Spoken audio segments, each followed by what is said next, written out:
मन चाहे आपका भाव प्रेरणा करे, आपके जो भी गुरुदेव वो आज्ञा करे ऐसे करो, लेकिन मैंने आपको मेरी हृदय की बात, पुष्टि की बात आपको मैंने जना दी।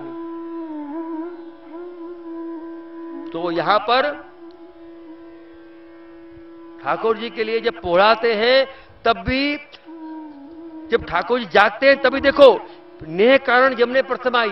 रसात्मक जो पुरुषोत्तम है वो भक्त की सैया में पोके तो दर्शनिया है, जिनको भगवत सेवा का सुख नहीं दिया है, वो लोग बेचारे मानते मंगला करी। मंगला, अरे मंगला थोड़ी होती है, पहले जगाए हुए के पद होते हैं, पहले जगाए जाते हैं फिर मंगला होती है। अपना पति अपन लोग पहले जागते हैं फिर खड़े होते हैं, मंगला थोड़ी होती है। बेचारे भाग्यहीन जिन्हें कड़का ना चाहे देव रहा धिक्कारे, ऐसे लोगों की क्या बात करनी, दरिद्र लोगों की, जो बेचारा दर्शनिया प्रसादिया है। लेकिन जिनको सेवा का सुख है उनके वहां ठाकुर जी मंगला बाद में करते हैं, पहले जागते हैं। जागने का मतलब क्या हुआ, हृदय कंदरा मेरा स्वरूप आकार लेके संगनाद करते हैं और फिर सिंहासन विराजते हैं। और पोड़ते समय जब पोड़ाए तो हृदय कंदरा में ठाकुर जी विराज के रबड़ करने के लिए भक्ति के साथ पधारे। ये हमारे वहां भाव। आपको अच्छा लगे तो आपका, अच्छा न लगे तो ये रसात्मक भाव ऐसा गुण होता है कि हम यदि अधिकारी हो कि न हो, ये वर्ष के पवन, ये वर्ष की लताएं, ये वर्ष के फूल, ये वर्ष की रज, इस सारे रसात्मक भावों को ले लेती तो ताजा रहती।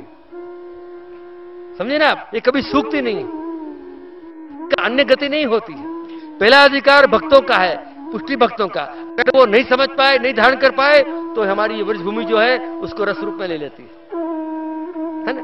तो वैष्णवजनों, यहां पर मैं बुला मिश्र जी की बात करता हुआ बहुत आगे निकल गया, लेकिन जरूर था कि सेवा के रहस्य को, पुष्टि भक्ति मार्ग के रहस्य को अगर मैं आपको नहीं बताऊं तो कैसे आगे चलेगी बात। मुख्य तो सेवा है अपने मार्ग में, मुख्य तो कथा है अपने मार्ग में।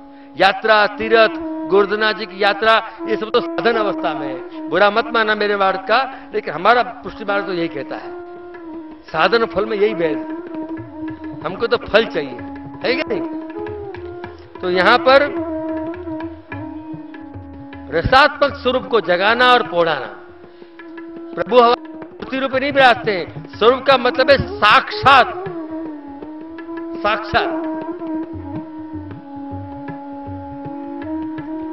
अब कह रहे हैं कृष्ण एव ममानी आज्ञा करे छे। महाप्रभु जी आ श्लोकना श्रवण थी बुला मिश्र परથી કાલનો પ્રભાવ નિવૃત્ત થઈ જાય છે। कृष्ण एव गतिर्मम श्लोक सुनने के साथ ही काल का जो प्रभाव बुला मिश्र जी के ऊपर जो पड़ता है वो निवृत्त। तो हम भी ये वल्लभ की वाणी का अनुवाद श्रवण करेंगे तो हमारे किसी के भी ऊपर कलिकाल का प्रभाव नहीं पड़ेगा। श्री आचार्य जी स्वयं बुलाने कहे छे, आचार्य जी स्वयं बुला मिश्र जी को आज्ञा करते हैं, अब तुमको संसार दुख तो लगेगा नहीं, तथा संसार दुखस्य निवृत्ति ब्रह्मबोधनम। सिद्धांत मुक्तावली में यह आज्ञा करी कि सेवा का आनुषंगिक फल क्या, मुख्य फल नहीं, जो अपने आप मिल जाए वो फल क्या। जैसे आप घूमने निकले तो ठंडी हवा तो अपने आप लग गई हमको, उस प्रकार जो सेवा करने के लिए तत्पर हुआ तो अनुसंग में जो आप फल आपने इच्छा भी नहीं करी वो फल आपको मिल जाता है। कौन सा, तथा संसार दुखस्य निवृत्ति ब्रह्मबोध। सिद्धांत मुक्तावली में कहे कि संसार का जो दुख है वो वैष्णव सेवा करने ऊपर से निवृत्त हो जाता है। संसार रहता है लेकिन उसका जो संसार के संबंध से होने वाला दुख सेवा करने वाले को स्पर्श भी नहीं करता।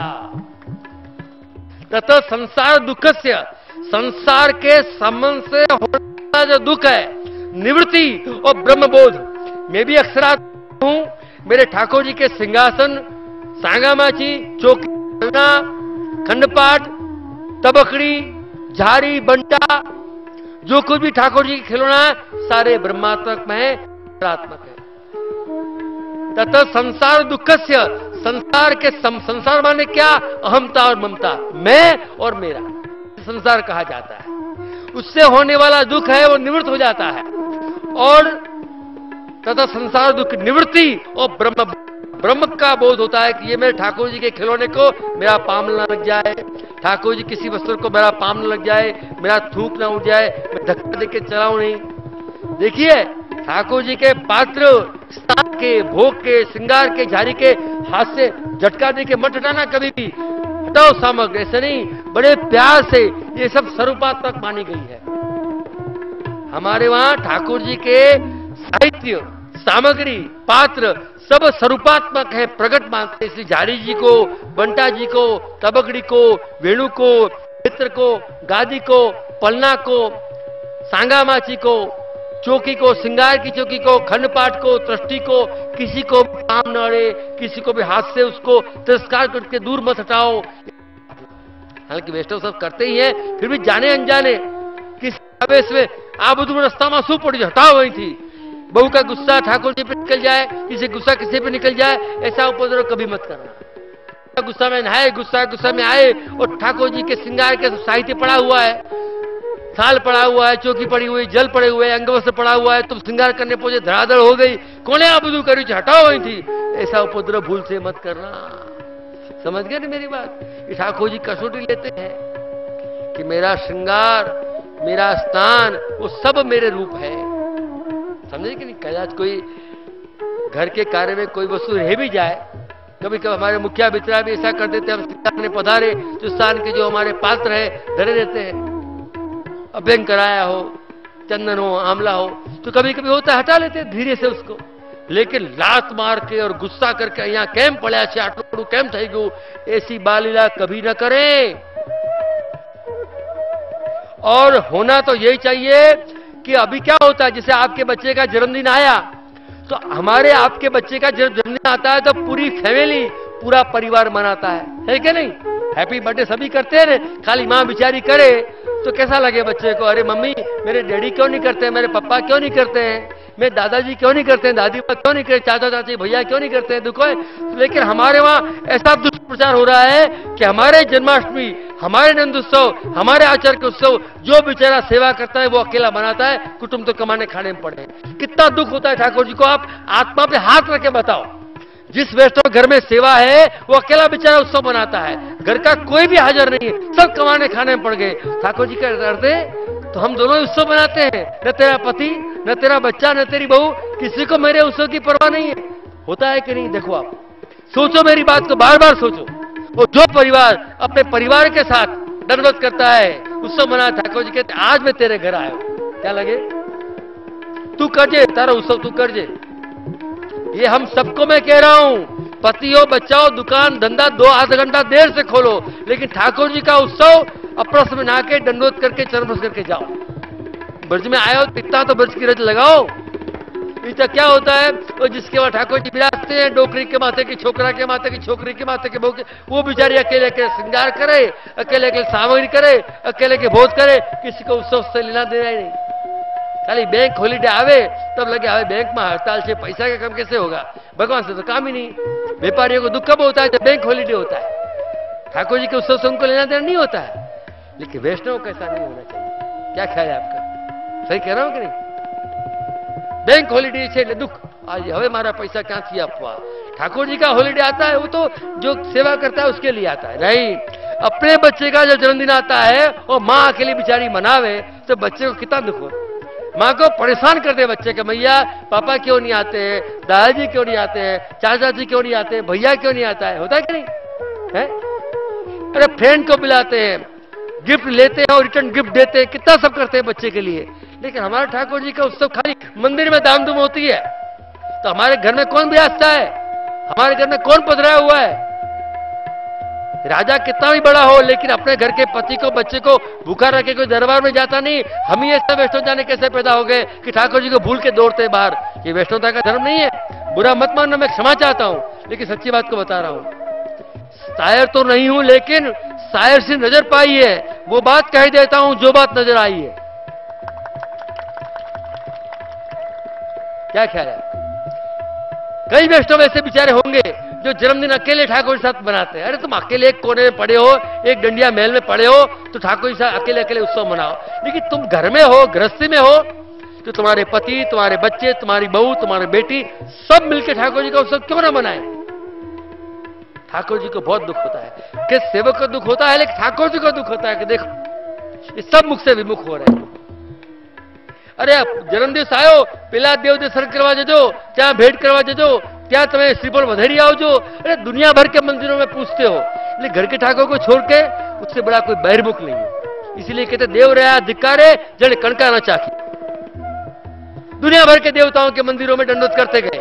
आज हमारा बर्थडे, आज अरे पर तेरे ठाकुर जी का बर्थडे आया, उसका कभी सोचा? मारो बर्थडे यानी कौन सा बड़ा पृथ्वी का उद्धार करने के लिए आप भूतल में पधारे हो, भगवान जाने, अभी तक पता नहीं लगा। मारो बर्थडे अच्छी बात है भाई, हमें ठाकुर जी को मानते थे, उसका जन्मदिन है, जगत का उद्धार। आपने कौन सा उद्धार किया? खुद का करने के ठिकाना नहीं है अभी तक, है कि नहीं? सही बात कह रहा हूं कि नहीं? तो वैष्णव ब्रज में ये प्रण करके जाओ कि हमारे ठाकुर जी के उत्सव, हमारे आचार्यों के उत्सव घर भर के सभी लोग मनाएंगे, है कि नहीं? कैसी बात कही मैंने? बहुत ध्यान देने वाली बात है। घर का ठाकुर जी का उत्सव, गुरुदेव का उत्सव, आचार्य चरण का उत्सव, गोसाई जी का उत्सव, गोकुलाल जी का, हरिराज जी का उत्सव, गुरु का उत्सव, अपने घर का पाठ उत्सव, ये परिवार का हर व्यक्ति को बनाना चाहिए। और सेवा करने वाले को स्वभाव अपना ऐसा रखना चाहिए कि सबको प्रेम से खींचे, स्नेह से खींचे, भक्ति से खींचे। देखो हरिदास की बेटी की बात कैसी आती है, उससे प्रेम से पूरे ससुराल वालों को वैष्णव करवा दिया।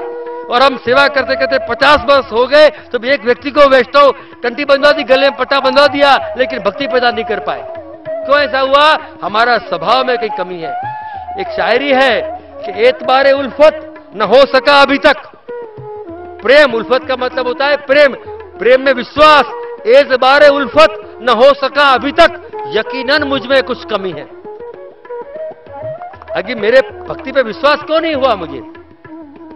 तो वैष्णवजनों, मैं यही कहना चाहूंगा इस वार्ता के आधार पे, इस ग्रंथ के आधार पे कि हमारे वैष्णव भगवत सेवा में सब परिवार जुड़ जाए। सब परिवार, किसी बहू को सामग्री आती हो, किसी को माला जी आते हो, किसी को कीर्तन आते हो, किसी को सजावट आती हो, सबको ले जाओ। तरह थे और तू नहीं कर सके, तू कहां से करेगी, ऐसी बातों को छोड़ो।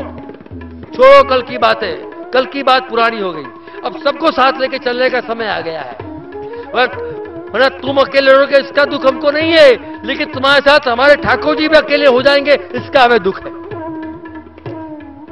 तुम तो अकेले स्वभाव से हो चुके, लेकिन ठाकुर जी को क्यों अकेले रख रहे हो, है कि नहीं?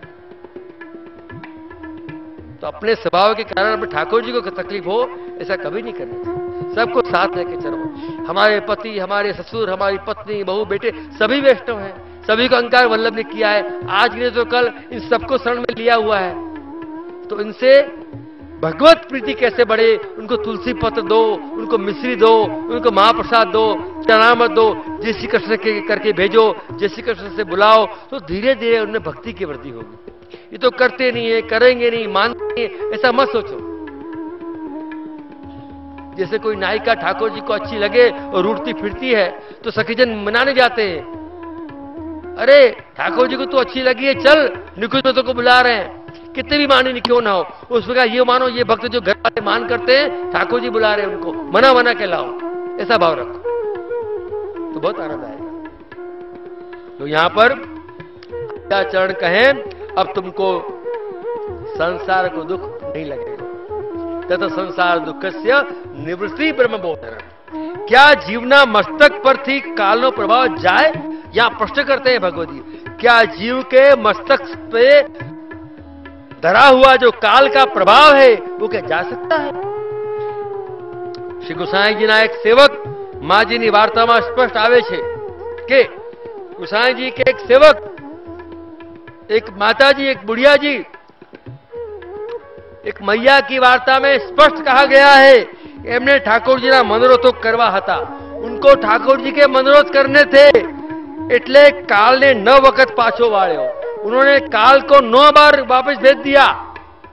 अरे मुझे ठाकुर जी की सेवा के लिए जीना है, चलो नो एंट्री।